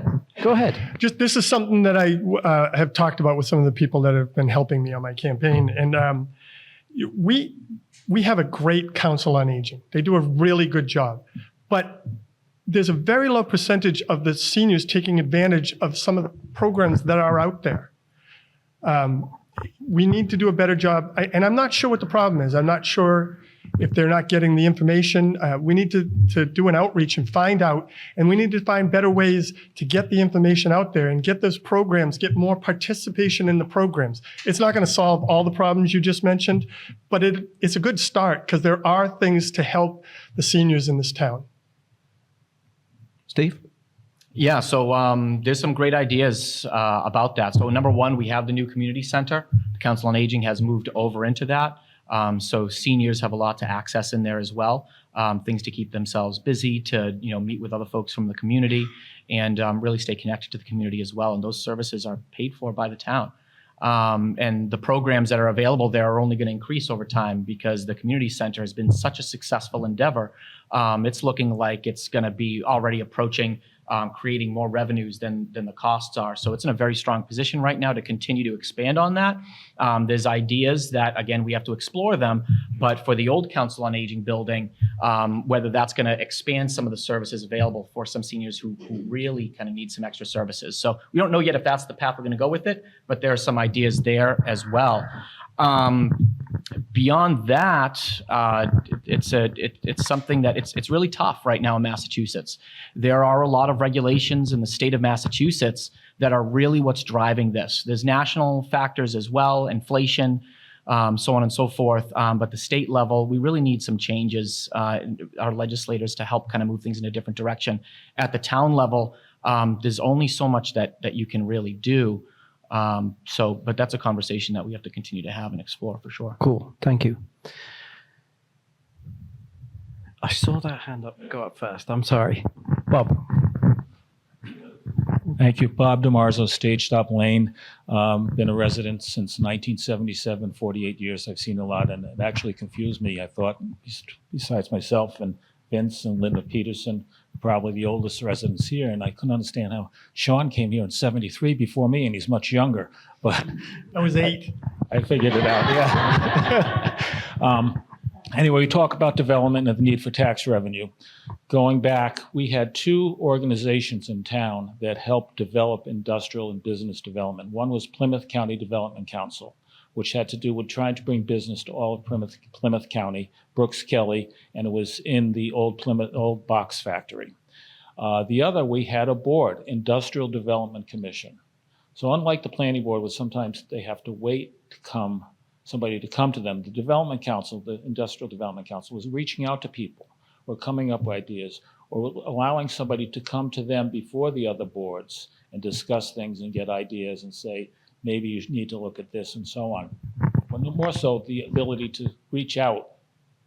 Who wants the Hatch building? Who wants the police station? Who wants this? So would either of you consider creating that board again to try to get knowledgeable citizens to develop business in this town?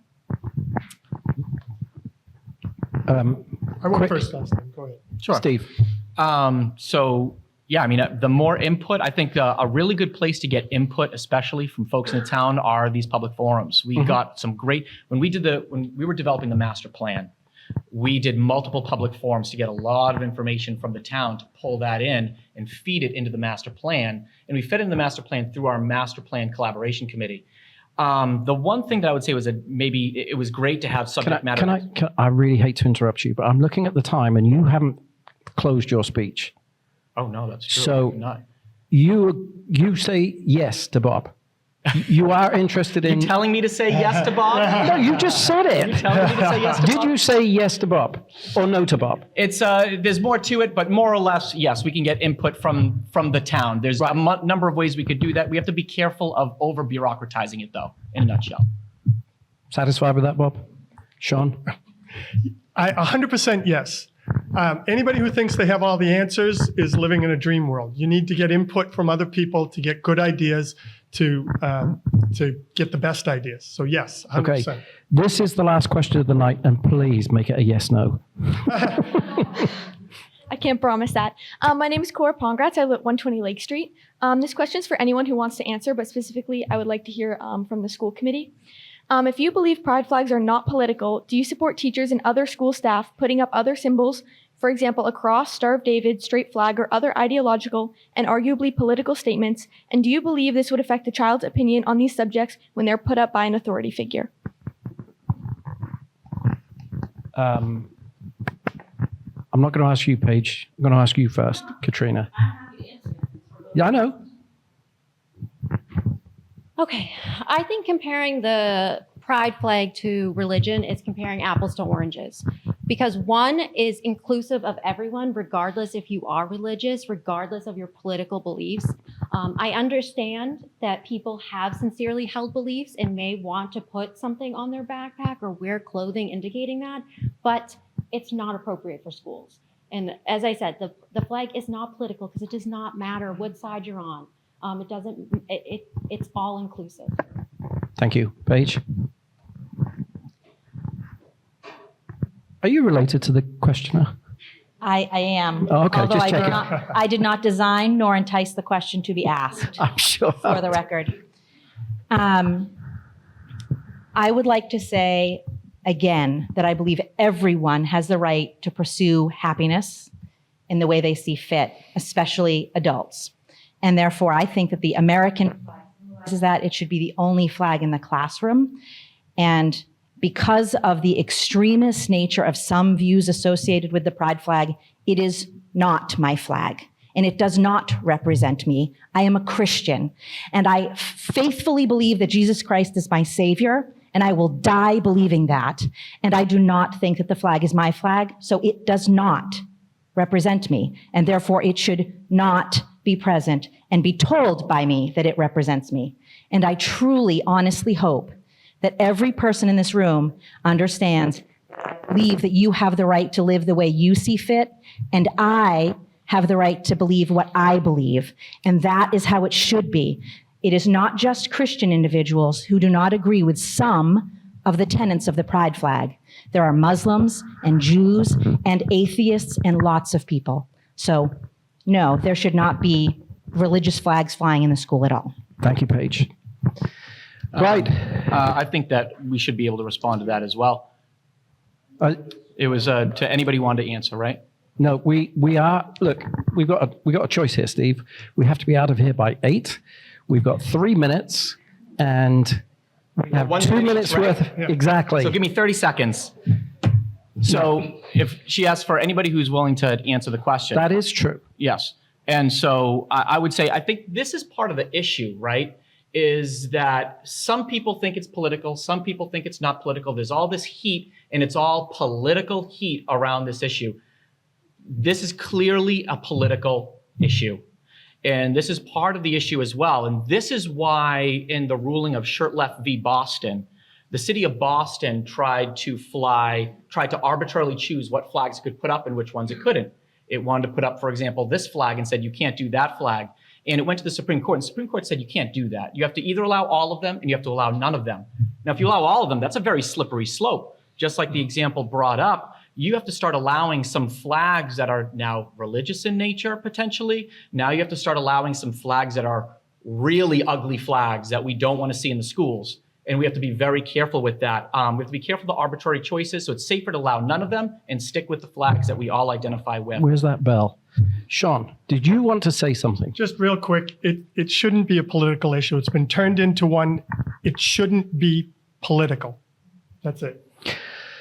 Okay, so Sean, your last words. You have 60 seconds. Tell me when you're ready. I'm ready. Let's go.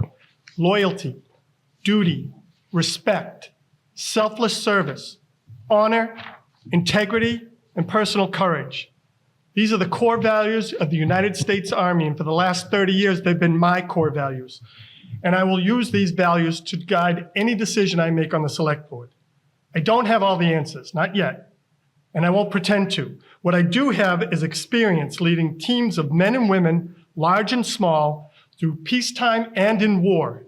And over 3 decades, I've learned one very simple but very powerful lesson about leadership. You only need to do 2 things to be a successful leader. Take care of your people and listen to your subject matter experts. You don't need to be the smartest person in the room. You just need to have the humility to listen and the courage to make the decisions that best serve the people you serve. That's how I will lead. Thank you, and I humbly request for your vote.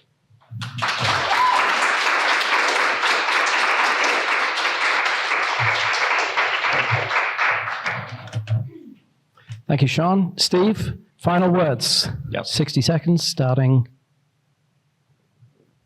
Oh, I thought you were going to say starting now. Okay, starting. Okay, All right, very good. So there's been a lot of talk about leadership and balance. Let's focus on that. I've spent my career managing teams in critical industries, overseeing budgets of up to $80 million, comparable to our $75 million town budget. My proven business acumen and leadership is established and something I uniquely bring to the table. Thinking about where we were in 2020 and 2021 versus where we are now, I have worked diligently to return what some might call balance to the Board of Selectmen while helping refocus our priorities.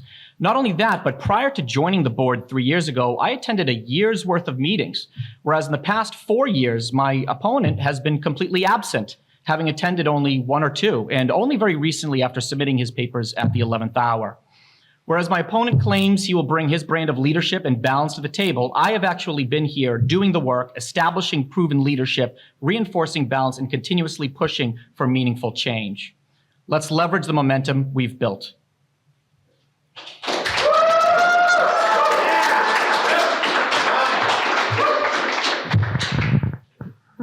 Thank you, Steve.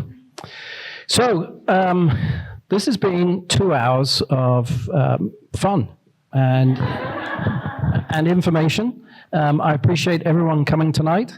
I've got to thank the library and all the work that they do for the town and helping us set up tonight. I want to thank Local Scene for their tireless efforts behind the scenes. No, he's not coming out for a handshake. So we've got Local Scene to thank, and I want to thank everyone from the Chamber for their support, and I want to thank the candidates. You're doing a terrific job.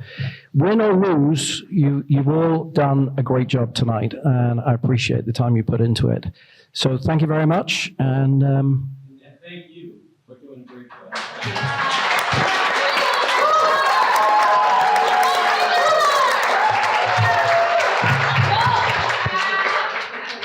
thank you, Vance. I believe it. Checks in the post. I believe it. Okay, I think we're being ushered out of here, so thank you. Good night.